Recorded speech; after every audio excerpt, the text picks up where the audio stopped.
అర్థం అటు సమయం తీసుకో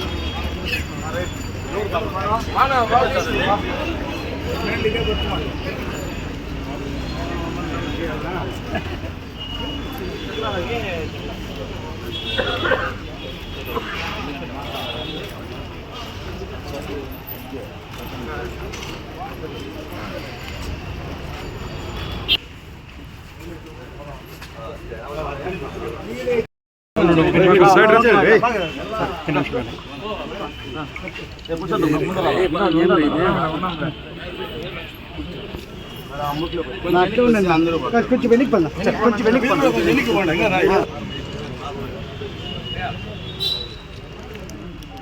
అట్లా అన్న అట్లా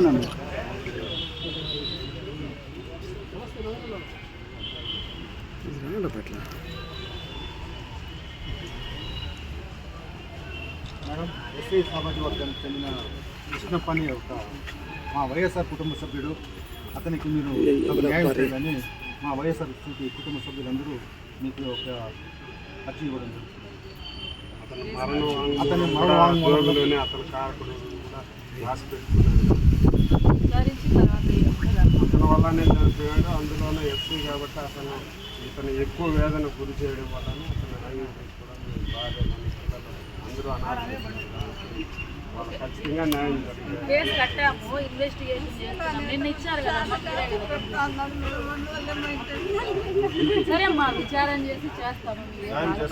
మేడం. దీంట్లో ఎవరెవరు బాధ్యులు ఉండాలో అందరినీ అరెస్ట్ చేస్తున్నా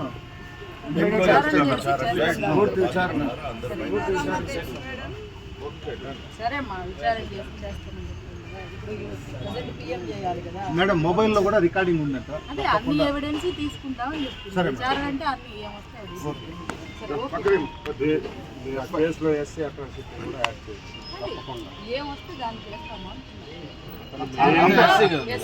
దాని ప్రకారం చేస్తాం.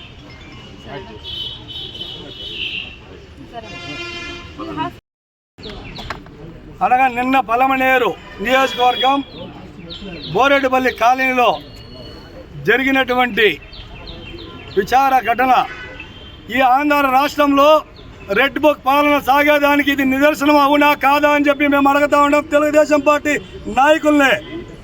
ఇంతవరకు పలమనేరు చరిత్రలో ఎక్కడా కూడా ఇలాంటి వేధింపులు జరగలేదు. కానీ ఈసారి ఇలాంటి వేధింపులకి నాంది పలికారు మీరు. ఇది ఎంతవరకు సమంజమని అడుగుతా ఉన్నాము.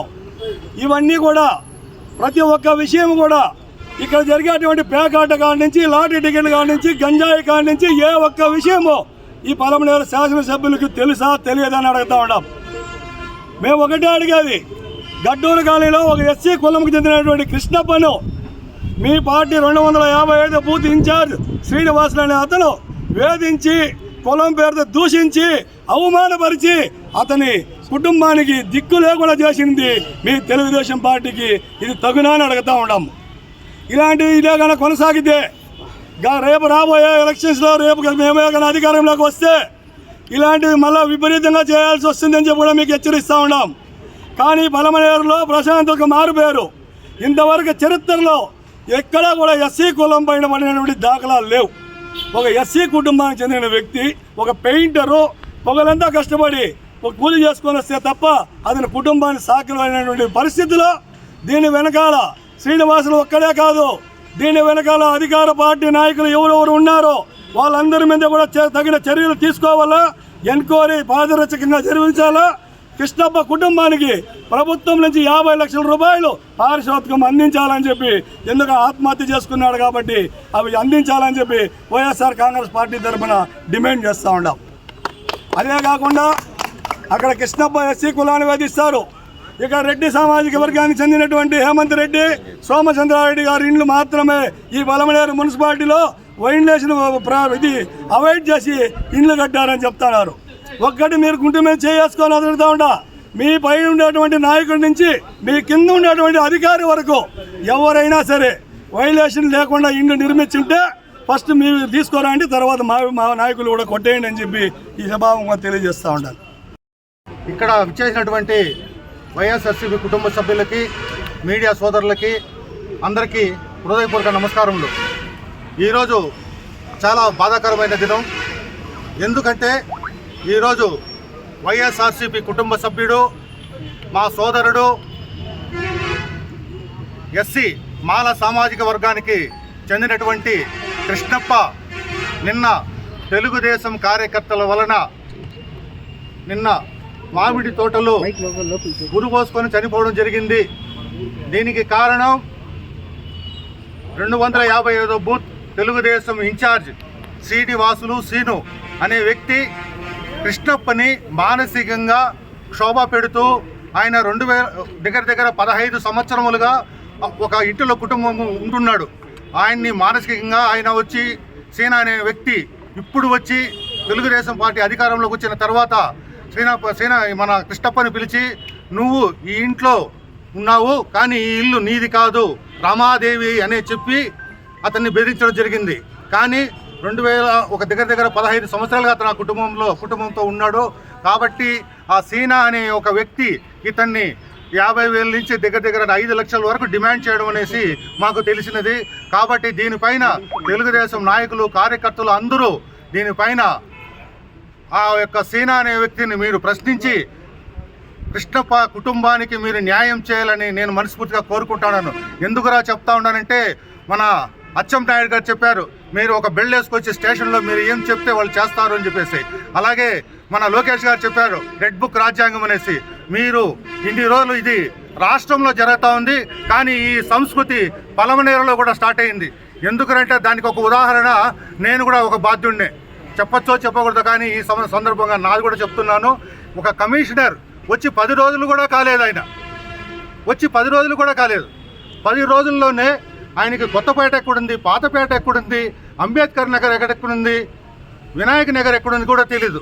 కానీ బసవన్న కట్టు వీధిలో నేను ఏదో ఒక మూల 2009లో నేను ఆర్మీ నుంచి రిటైర్డ్ అయినాక డబ్బు ఇచ్చి కొనుక్కున్నాను ఒక ప్రాపర్టీ.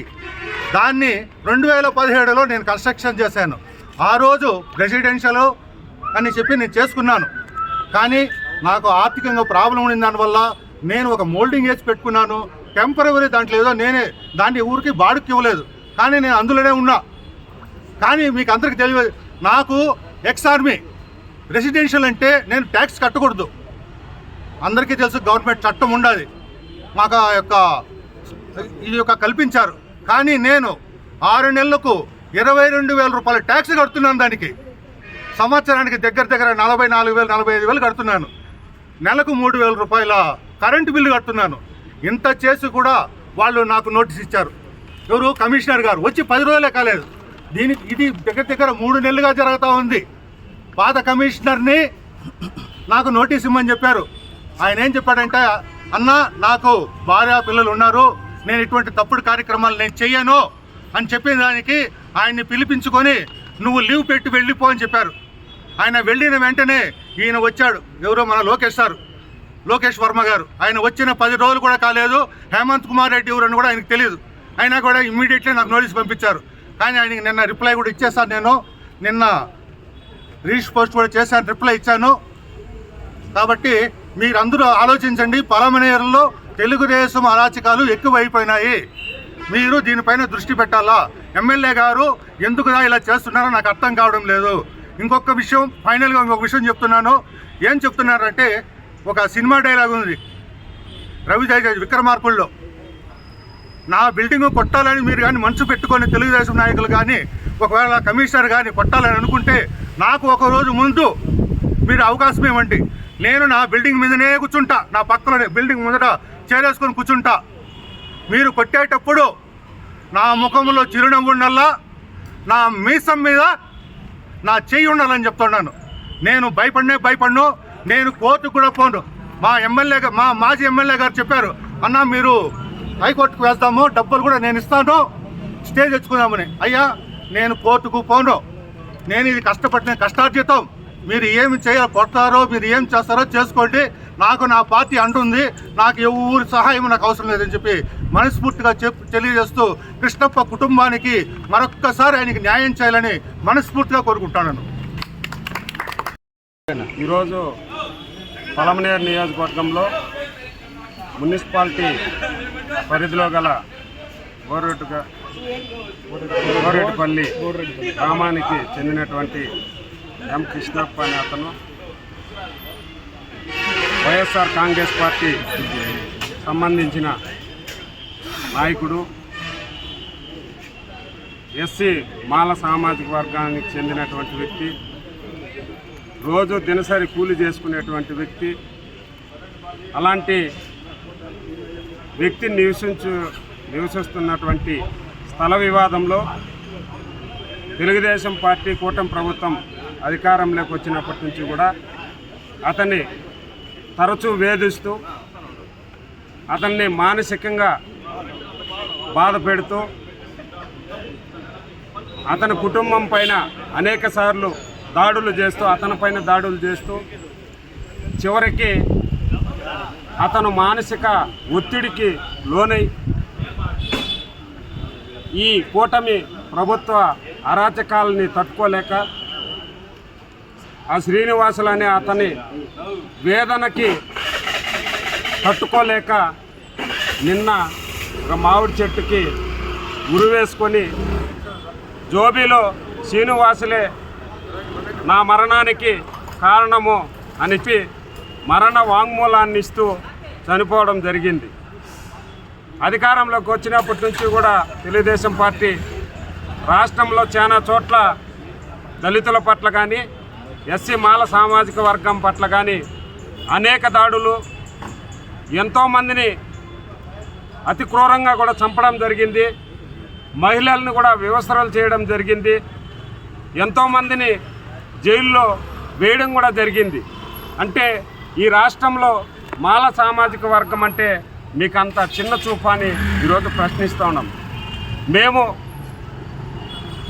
ఈ ప్రజాస్వామ్యంలో డాక్టర్ బిఆర్ అంబేద్కర్ గారు ఇచ్చినటువంటి రాజ్యాంగం వల్ల స్వేచ్ఛగా ఇన్ని రోజు బతకగలిగాము. ఈరోజు ఈ కూటమి ప్రభుత్వం వచ్చి ఈ రెడ్ బుక్ రాజ్యాంగం వచ్చి ఈరోజు దళితులమైనటువంటి మా ఎస్సీ సామాజిక వర్గము నాయకుల్ని చంపడమేనా మీ పని?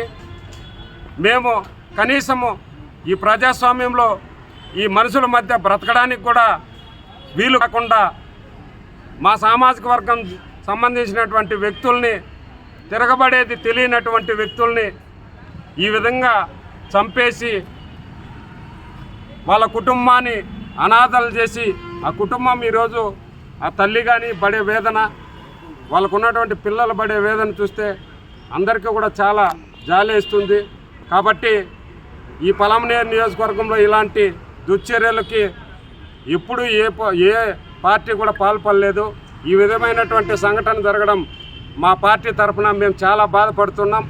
ఖచ్చితంగా పార్టీ తరఫున కూడా అతనికి పూర్తి స్థాయిలో అండదండగా నిలబడతాం. అన్ని విధాలుగా కూడా మేము తోడుంటాం.